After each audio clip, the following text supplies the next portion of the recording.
Assalamualaikum warahmatullahi wabarakatuh. Bismillah, alhamdulillah, wala haula wala quwwata illa billah.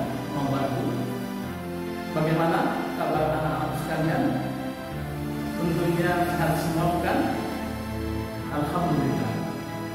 Meski masih dalam kondisi COVID, belum benar-benar pulih, kita masih tetap menjaga semangat belajar kita, terus menjaga kesehatan dengan berolahraga dan mematuhi protokol kesehatan, serta senantiasa berdoa kepada Allah Subhanahu wa Ta'ala semoga COVID-19 segera berlalu dari bumi berdiri. Amin amin ya rabbal alamin.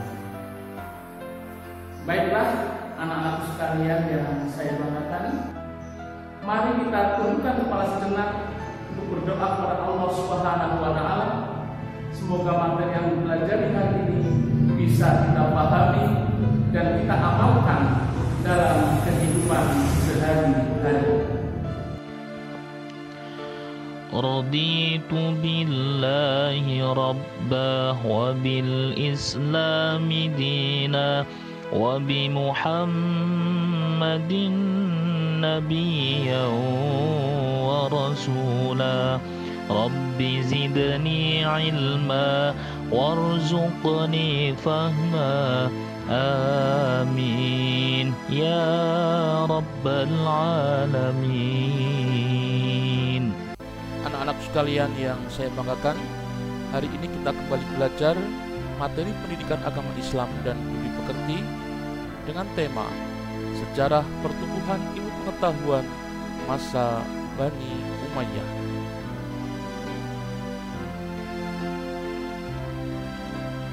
Ada beberapa hal yang akan kita pelajari. Yang pertama adalah Daulah Umayyah di Damaskus. Yang kedua, Daulah Umayyah di Andalusia. Yang ketiga, perkembangan ilmu pengetahuan. Yang keempat, pertumbuhan kebudayaan. Adapun sikap mulia yang akan kita dapat, yang pertama, meningkatkan rasa cinta terhadap ilmu pengetahuan. Yang kedua, semakin rajin membaca dan menuntut ilmu. Yang ketiga, percaya diri dan pantang menyerah. Yang keempat, sejarah pertumbuhan ilmu pengetahuan masa Bani Umayyah. Tahukah kalian bahwa sejak dahulu kemajuan suatu bangsa selalu ditandai dengan kemajuan dalam bidang ilmu pengetahuan dan budaya? Dalam sejarah tercatat bahwa semasa pemerintahan khalifah-khalifah Daulah Umayyah, hal ini sudah terbukti, baik semasa Daulah Umayyah di Damaskus maupun Daulah Umayyah di Andalusia, Spanyol. Damaskus menjadi saksi sejarah betapa majunya peradaban dan ilmu pengetahuan saat itu. Di kota Damaskus banyak didirikan gedung-gedung yang indah. Lingkungan di sekeliling kota juga dibangun dengan tata kota yang sangat teratur. Di sana juga dibuat taman-taman kota yang asri, nyaman, dan sedap dipandang mata. Jalan-jalan ditanami pepohonan yang teduh. Sungai-sungai juga dibuat sedemikian rapi, bersih, dan teratur. Hal ini menunjukkan bahwa pada saat itu masyarakat Muslim telah mengalami perkembangan budaya dan ilmu pengetahuan yang sangat maju. Di kota ini juga dibangun masjid yang sangat megah dan indah karya seorang arsitek bernama Abu Ubaidah bin Jarrah. Kota Damaskus juga terkenal dengan kota pelajar. Pada waktu itu jumlah sekolah di kota Damaskus sudah mencapai 20 sekolah. Sejumlah perpustakaan besar juga didirikan untuk mendukung tumbuh kembangnya ilmu pengetahuan.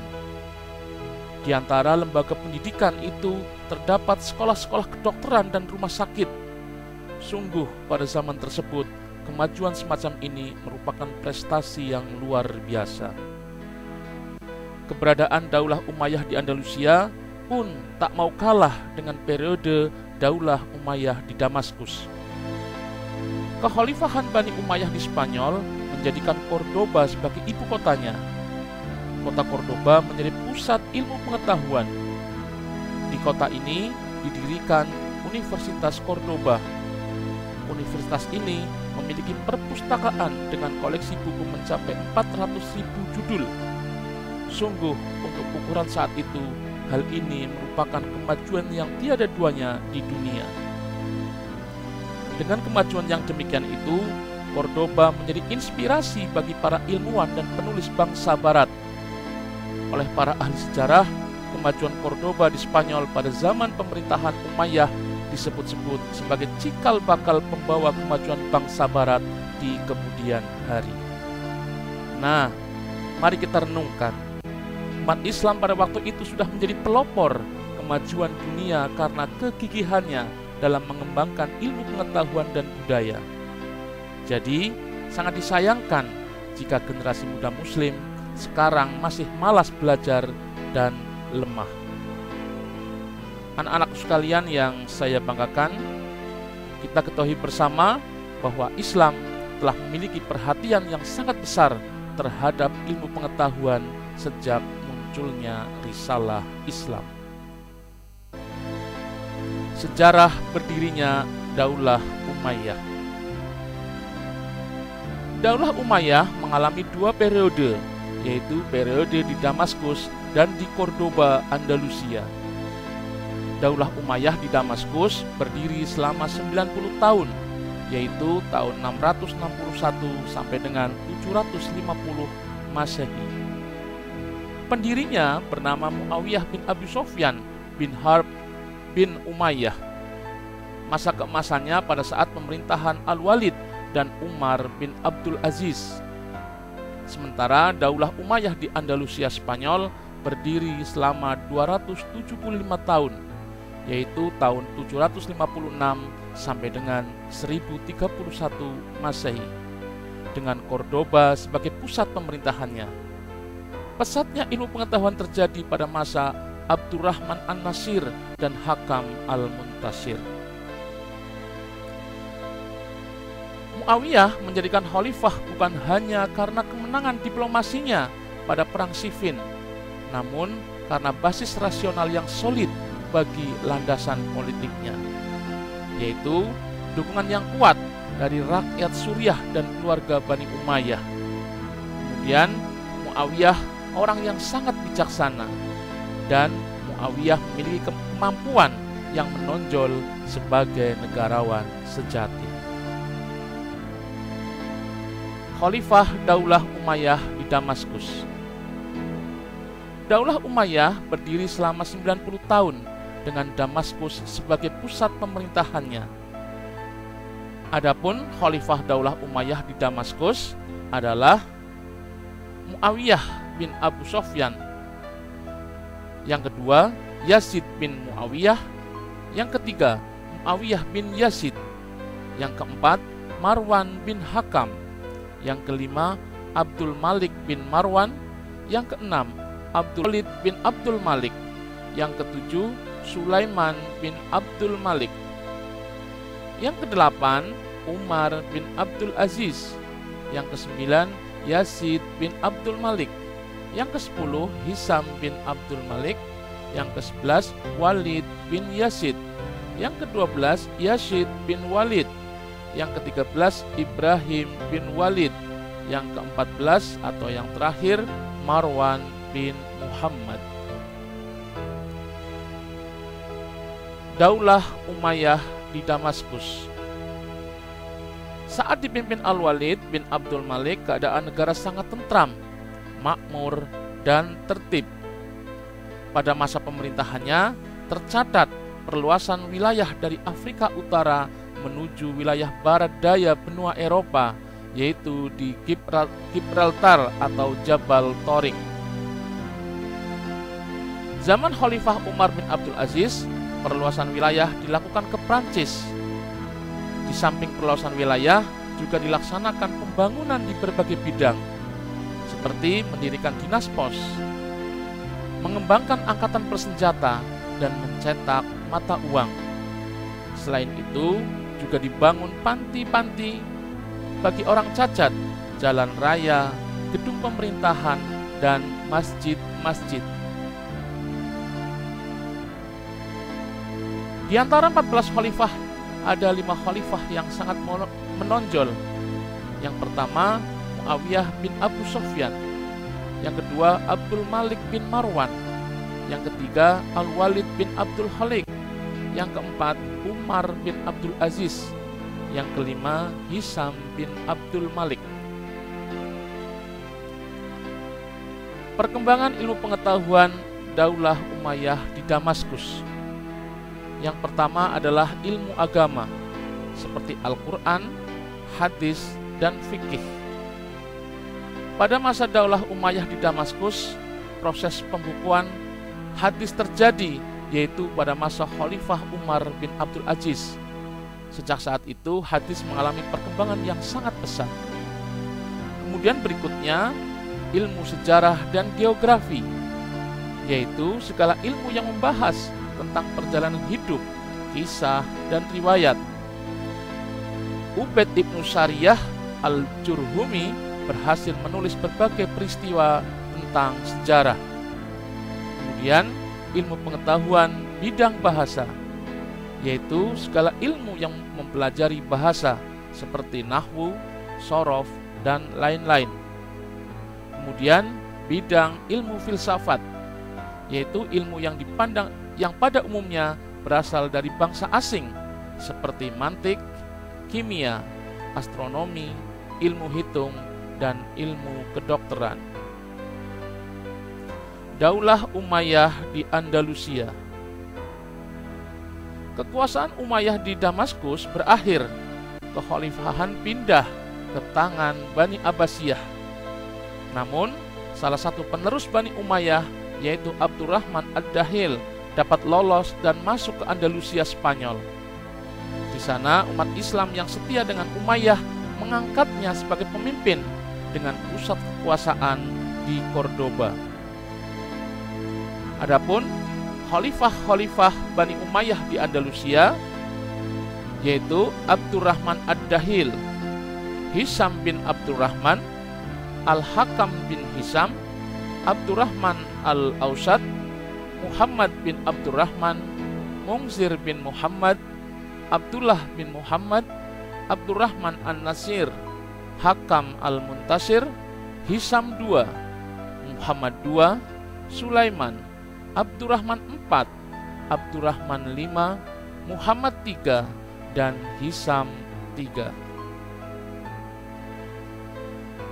Pada masa Daulah Umayyah di Andalusia, Cordoba menjadi pusat berkembangnya ilmu pengetahuan, yaitu pada masa Abdurrahman an-Nasir dan Hakam al-Muntasir. Kemajuan ilmu pengetahuan dan kebudayaan di kota Cordoba ditandai dengan berdirinya Universitas Cordoba yang memiliki perpustakaan dengan koleksi buku mencapai 400.000 judul, 491 masjid, dan 900 pemandian umum.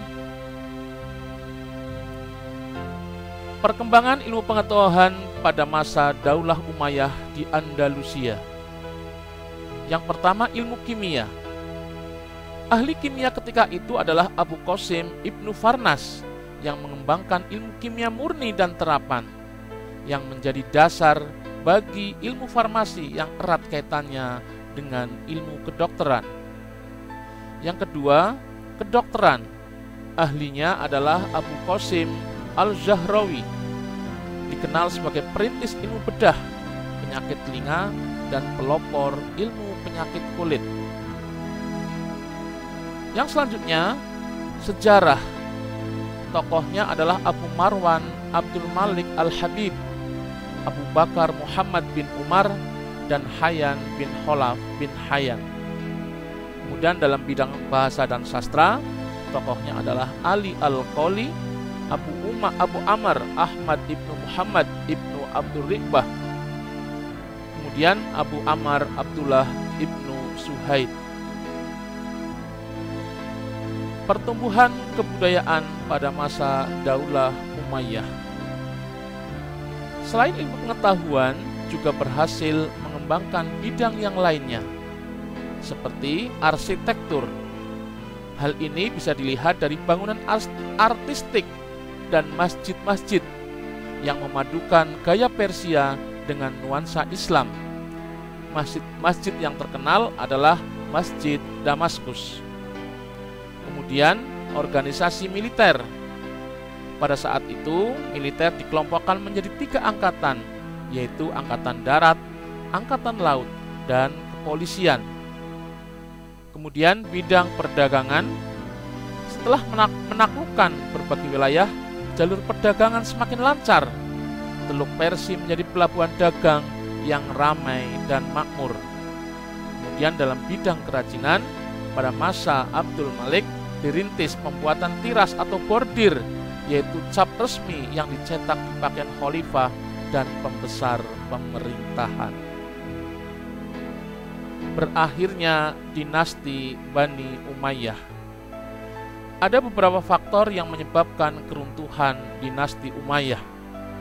Yang pertama, tidak jelasnya sistem penggantian khalifah.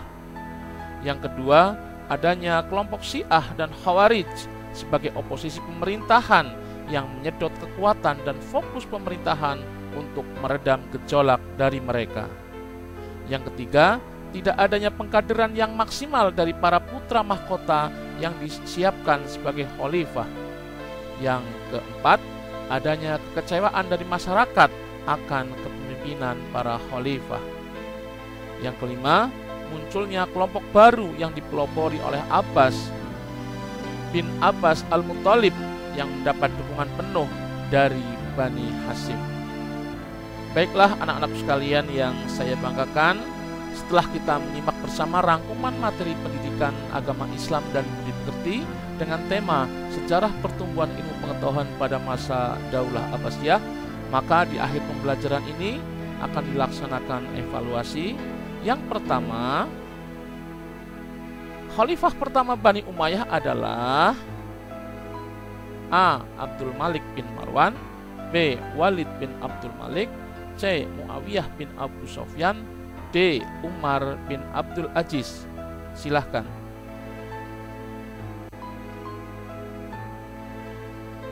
Yang kedua, pemerintahan Bani Umayyah dibagi menjadi 2 periode, yaitu A. Damaskus dan Toledo, B. Damaskus dan Cordoba, C. Madinah dan Andalusia, D. Madinah dan Cordoba. Silahkan. Soal nomor 3, cendekiawan Islam dalam bidang ilmu kimia adalah A. Abu Bakar Muhammad bin Umar, B. Abu Qasim Al-Zahrawi, C. Abu Qasim Abbas Ibnu Farnas, D. Ali Al-Qali. Silahkan. Soal nomor 4, perhatikan pernyataan berikut ini. 1.